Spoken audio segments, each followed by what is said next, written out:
వాళ్ళ మధ్యాన్ని రాష్ట్రంలోకి తీసుకొచ్చిన సమాధానం చెప్పండి. 3 కోట్ల రూపాయలు తమిళనాడులో ఉన్నటువంటి చెన్నైలో ఉన్నటువంటి వ్యక్తి ద్వారా 3 కోట్ల లక్ష్మణరావు గారు మీరు అడిగారు కదా, సమాధానం చెప్తారంట.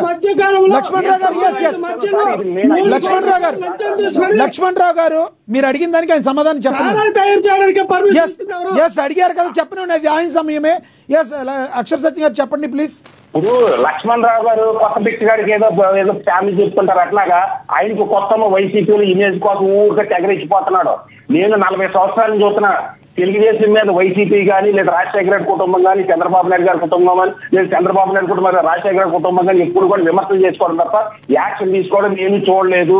మీ ఆవేశం తగ్గించుకోండి. ఆవేశం తగ్గించుకోకపోతే ఒక పోసాని కృష్ణమూర్తి లాగా, ఒక జోగి రమేష్ లాగా మీరు నేను అవుతారు పొద్దుట మనం బయలు అవడం తప్ప లేని యాక్షన్ తీసుకోండి. మీ ఆవేశం తగ్గించుకోండి. లక్ష్మణరావు గారు ఈ ఉత్తుత్తు కేసులు ఉత్తుత్తు ఆర్గ్యుమెంట్లు తప్పించి అక్కడ ఉన్న అధికారుల మీద యాక్షన్ తీసుకొని ఊరికి ఎందుకు లక్ష్మణరావు గారు ఊరికి తెగరెచ్చిపోతున్నారు, తెగ పీసీ తెలుసుకుంటున్నారు. ఏమైపోయింది ఇందులోని? ఏమైనా తేలుతుందా? 30 సంవత్సరాలు 3 నెలలు ఆవేశం తగ్గించుకుని జెన్యూన్ గా మాట్లాడండి. ఒక అనగారిన వర్గాలు చెందిన వ్యక్తిగా అనగారిన వర్గాలు హక్కుల గురించి పోరాడండి. మీరు ఏదో జగన్మోహన్ రెడ్డి మీరు కాపాడకపోతే జగన్మోహన్ రెడ్డి గారి పార్టీ పడిపోతుందన్న ఊరికే టెన్షన్ పడిపోతున్నారు. ఏం మాట్లాడుతున్నారు? పక్కోడు మాట్లాడలేమనుకుంటా. మీ టైంలో మీరు మాట్లాడండి. మీ పార్టీ ఆర్గ్యుమెంట్ వినిపించండి. అందరి ఆర్గ్యుమెంట్స్ నేను వినిపించానంటే మీరు ఎంత కాంట్రాక్ట్ తీసుకున్నారు ఈ డిబేట్ ని? సచిన్ గారు పాయింట్ లోకి రండి. సచిన్ గారు పాయింట్ లోకి రండి. కంక్లూడ్ చేయండి. సచిన్ గారు సమయం తక్కువ ఉంది, కంక్లూడ్ చేయండి. సచిన్ గారు సమయం తక్కువ ఉంది, కంక్లూడ్ చేయండి. పవన్ కళ్యాణ్ ఎంత కాంట్రాక్ట్ తీసుకున్నాడో నేను అంత కాంట్రాక్ట్. సచిన్ గారు కంక్లూడ్ చేయండి, సమయం తక్కువ ఉంది. నిజంగా మీరు జెన్యూన్ అయితే పక్కోడు మాట్లాడడం ఉంటాయి. పక్క వ్యక్తి మాట్లాడిందా అనుకోండి. లక్ష్మణరావు గారు ప్లీజ్ కాసేపు ఆగండి. అక్షర్ సత్యం గారు టాపిక్ లోకి రండి. అక్షర్ సత్యం గారు టాపిక్ మీద కంక్లూడ్ చేయండి, సమయం తక్కువ ఉంది. ప్లీజ్ ప్లీజ్ కంక్లూడ్ చేయండి. ఇది మన జోగి రమేష్ గారిని అరెస్ట్ చేయడం ముమ్మారికి కరెక్ట్ సార్. ఆయన నోటు ఇందాక అన్నారు చూసారా, నోటు దోలని ఎవరో లక్ష్మణరావు ఖచ్చితంగా నోటు దోలన్న వ్యక్తులకి ఏదో విధంగా శిక్ష పడాల్సిందే. అయితే ఎక్కడ మాఫియాల సంబంధం ఉందా లేదా అన్నది కోర్టు తేలుస్తుంది, పోలీసులు తేలుతారు.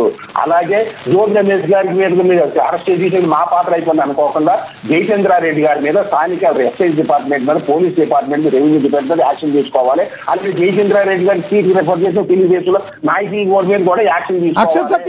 అక్షర్ సత్యం గారు మిమ్మల్ని ఇందాక ప్రసాద్ గారు ఏదో క్వశ్చన్ అడుగుతున్నారు. అక్షర్ సత్యం గారు మీరు లైన్ లో ఉండండి.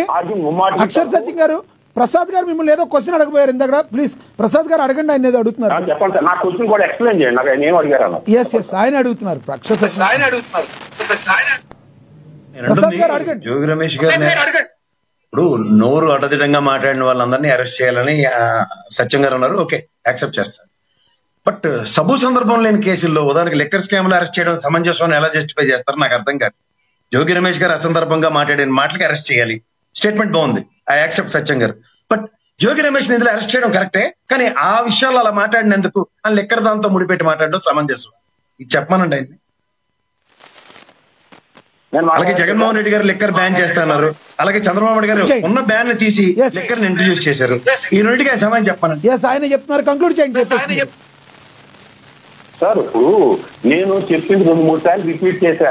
ఒక్క జోగి రమేష్ గారిని అరెస్ట్ చేసి మీ చేతులు తెలుగుదేశం ప్రభుత్వం కూటమి ప్రభుత్వం చేతులు దుడుకుంటే ఖచ్చితంగా ఫ్యాబ్రికేటెడ్ చేశానే అనుకుంటారు. మీరు అక్కడ జయచంద్రారెడ్డి గారిని మీరు జోగి రమేష్ గారి అరెస్ట్ ని సమంజసం అన్నారు. దాన్ని దేంతో ముడి పెట్టారంటే ఆయన పవన్ కళ్యాణ్ గారు భార్యల్ని వెళ్ళి మాట్లాడిన విషయాలు పెట్టారు. అది నేను ఒప్పుకుంటాను, గతంలో మాడారు, అరెస్ట్ అవ్వాలి. కానీ ఈ విషయంలో అరెస్ట్ అయినందుకు ఆ విషయంలో ఆనందపడడం ఎంతవరకు సమంజసం చెప్పండి. యాక్షన్ తీసుకోవాలి. రెండోది ఇందాక అంటున్నారు కదా సిబిఐ ఎంక్వైరీ చేయాలని. జగన్మోహన్ రెడ్డి గారు ప్రతిపక్షంలో ఉందని చెప్పు లోకల్ పోలీసులు నమ్మరు. ఈ విషయంలో ఏంటంటే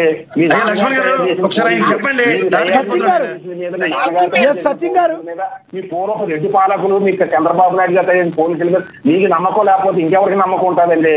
ప్రసాద్ గారు, లక్ష్మణరావు గారు, జగన్మోహన్ రెడ్డి గారు మీరు ప్రతిపక్షంలో ఉంటే పోలీసులు నమ్మకం లేదా? మీరు అధికారంలో ఉంటే పోలీసులు మళ్ళీ అదే పోలీసుల మీద మీకు నమ్మకం ఉందా? ఏం మాట్లాడుతున్నారు సార్? అటువంటి వ్యవస్థను తయారు చేసే మీకే ఎలాగుంటే ప్రజల దౌర్బల్య పరిస్థితి ఏంటండి?